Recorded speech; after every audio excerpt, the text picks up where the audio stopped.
Seorang putri tinggal di kastil mewah. Dia baru berusia 14 tahun, tapi dia sangat manja dan murung. Suatu kali dia menemukan sesuatu untuk bulan April yang akan datang, dan ada bunga musim semi di pesta tahun baru. Dia mengeluarkan keputusan di mana dia mengumumkan awal musim semi, dan berjanji untuk dengan murah hati memberi hadiah kepada orang yang membawa tetesan salju ke istana. Di sebuah rumah kecil di pinggiran kota tinggal seorang ibu tiri bersama putri dan putri tirinya. Putri tiri adalah gadis yang sangat manis dan baik hati, dan namanya Masha. Ibu tiri dan putrinya sangat malas dan marah, dan dengan segala cara mereka menyakiti gadis malang itu. Mereka benar-benar ingin menerima hadiah yang dijanjikan oleh sang putri, tetapi mereka tidak dapat memikirkan di mana mendapatkan tetesan salju di musim dingin. Wanita tua itu memutuskan untuk mengirim Masha ke hutan untuk membawakan mereka bunga musim semi.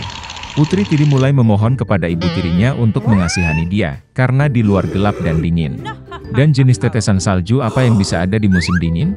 Tapi wanita tua yang rakus itu tidak mau mendengar apapun. Dia memberikan keranjang yang lebih besar dan mengusir Masha keluar dari pintu. Gadis yang membeku sangat ketakutan di hutan yang gelap.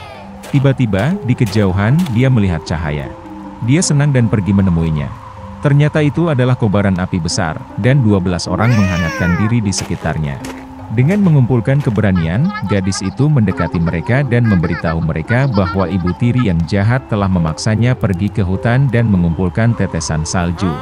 Ternyata itu 12 bulan. Saudara-saudara merasa kasihan pada Masha, dan mereka memutuskan untuk membantunya. Saudara April melafalkan mantra, dan tiba-tiba musim semi datang di hutan dan di tempat terbuka. Salju mencair, rumput hijau muncul, tetesan salju bermekaran. Gadis itu mulai mengumpulkan bunga dan segera mengisi keranjang besar dengannya. April muda sangat menyukainya, dan dia memberinya cincin ajaib. Jika masalah terjadi, dia harus dilempar ke tanah, mantra dilemparkan, dan semua 12 bulan akan datang untuk menyelamatkan. Masha berterima kasih pada mereka dan pulang. Ketika gadis itu membawa pulang tetesan salju, ibu tiri dan putrinya sangat terkejut dengan hal ini.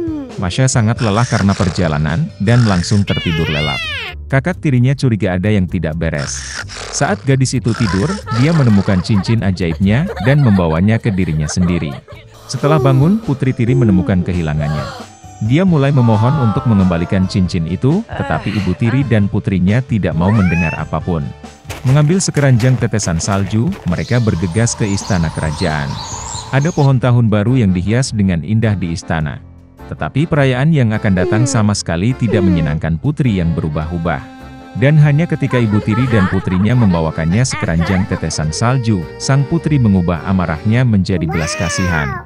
Ibu tiri tidak dapat menjawab dengan jelas dari mana bunga itu berasal, dan dia harus mengakui bahwa putri tirinya telah mengumpulkannya. Sang putri segera memutuskan untuk pergi ke padang rumput dengan tetesan salju. Dalam perjalanan, dia memandangi Masha yang malang, sehingga dia akan menunjukkan padanya tempat dia memetik bunga. Gadis itu berkata dia akan menunjukkannya, tetapi hanya jika cincin itu dikembalikan padanya. Dari sikap kurang ajar tersebut, sang putri marah dan membuang cincin itu. Tapi putri tiri berhasil membaca mantra. Segera angin kencang bertiup, guntur bergemuruh, dedaunan jatuh dan salju mulai turun. Orang tua Januari muncul di hadapan mereka. Dia mengundang semua orang untuk membuat satu keinginan. Karena takut, sang putri ingin berada di istana secepat mungkin. Masha membuat harapan bahwa semuanya akan kembali ke tempatnya pada waktunya. Musim dingin, di musim dingin, musim panas, di musim panas. Ibu tiri dan putrinya begitu beku sehingga mereka menginginkan mantel bulu dari bulu apapun, bahkan dari seekor anjing. Mengatakan ini, wanita rakus segera berubah menjadi anjing. Mereka diikat ke kereta luncur di mana sang putri akan pergi ke istana. Masha berterima kasih kepada saudara-saudara atas bantuan mereka. Mereka berjanji untuk mengubah ibu tiri dan putrinya kembali menjadi manusia, tetapi hanya jika mereka patuh. Berbulan-bulan memberi gadis itu kereta luncur besar yang indah, yang diikat oleh kuda lincah. Melihat mereka, sang putri meminta tumpangan ke istana. Ini adalah pertama kalinya dalam hidupnya sang putri mengucapkan kata tolong. Dan Masha dengan senang hati setuju. Dahulu kala ada seekor kambing tua. Dia punya 7 anak.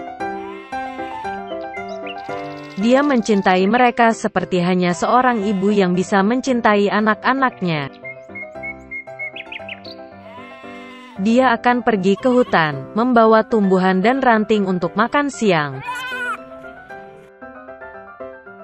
Dia memanggil semua anaknya dan memperingatkan mereka untuk takut pada serigala jahat. Dia sering berpura-pura, tetapi Anda bisa langsung mengenalinya dari suara kasar dan cakar hitamnya.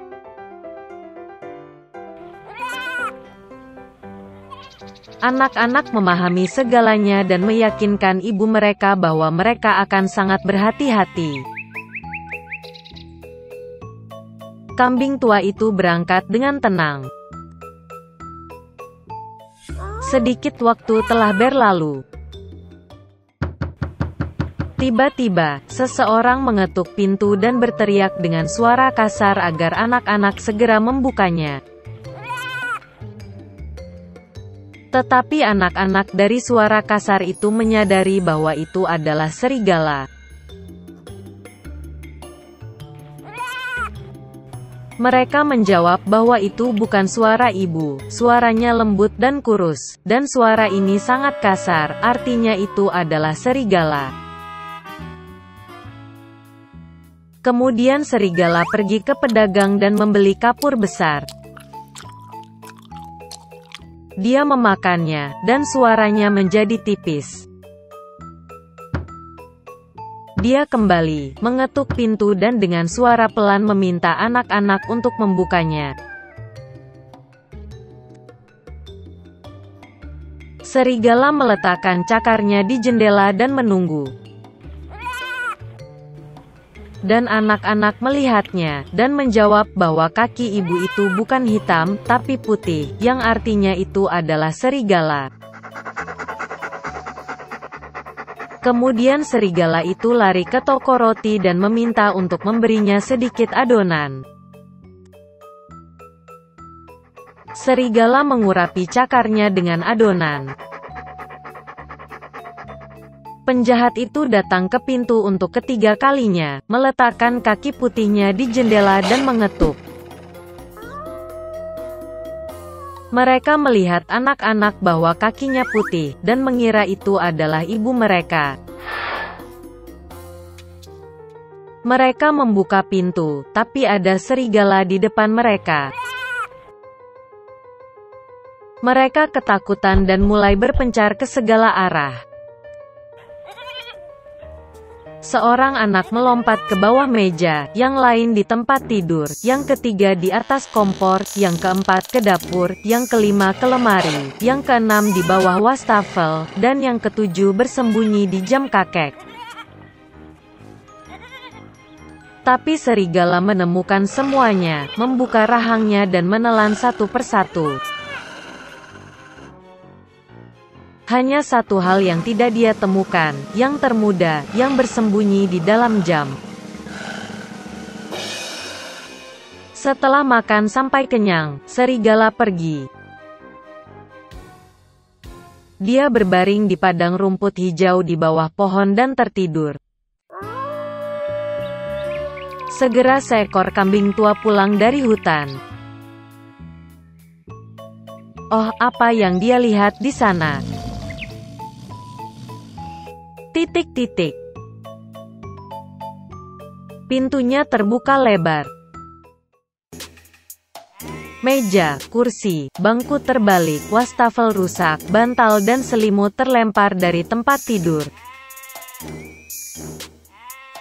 Dia mulai mencari anak-anaknya, tetapi tidak dapat menemukan mereka dimanapun. Saya memanggil mereka dengan nama, tetapi tidak ada yang menjawab. Dia pergi ke jam, dan sebagai tanggapan ada suara kecil dari anak bungsu.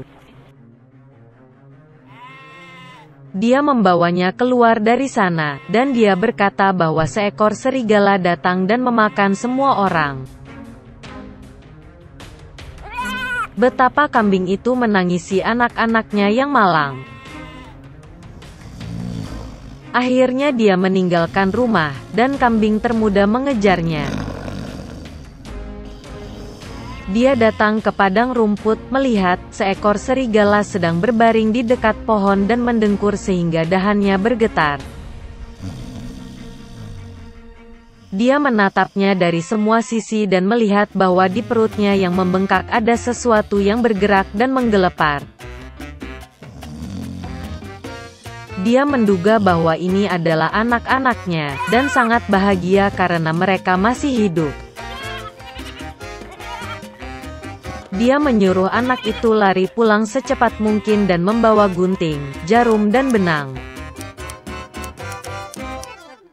Kemudian kambing itu memotong perut serigala dengan gunting, dan dari situ seorang anak menjulurkan kepalanya. Dan kemudian yang lainnya melompat keluar, semuanya berenam, dan tidak ada hal buruk yang terjadi pada mereka. Betapa menyenangkannya itu. Mereka mulai memeluk ibu mereka, melompat dan menari. Kemudian kambing tua itu berkata bahwa akan menyenangkan memberi pelajaran pada serigala saat dia masih tidur. Mereka menarik batu dan memasukkannya ke dalam perut serigala. Seekor kambing tua menjahit perutnya, tetapi dia tidak memperhatikan apapun, bahkan tidak pernah bergerak. Serigala itu tertidur, berdiri dan merasakan kehausan di perutnya sehingga dia memutuskan untuk minum air dari sumur. Dia nyaris tidak mendekati sumur, membungkuk ke air, dan batu-batu berat menariknya ke dasar sumur. 7 anak melihat ini, dan mulai menari kegirangan bersama ibu mereka. Begitulah cara mereka memberi pelajaran pada serigala jahat.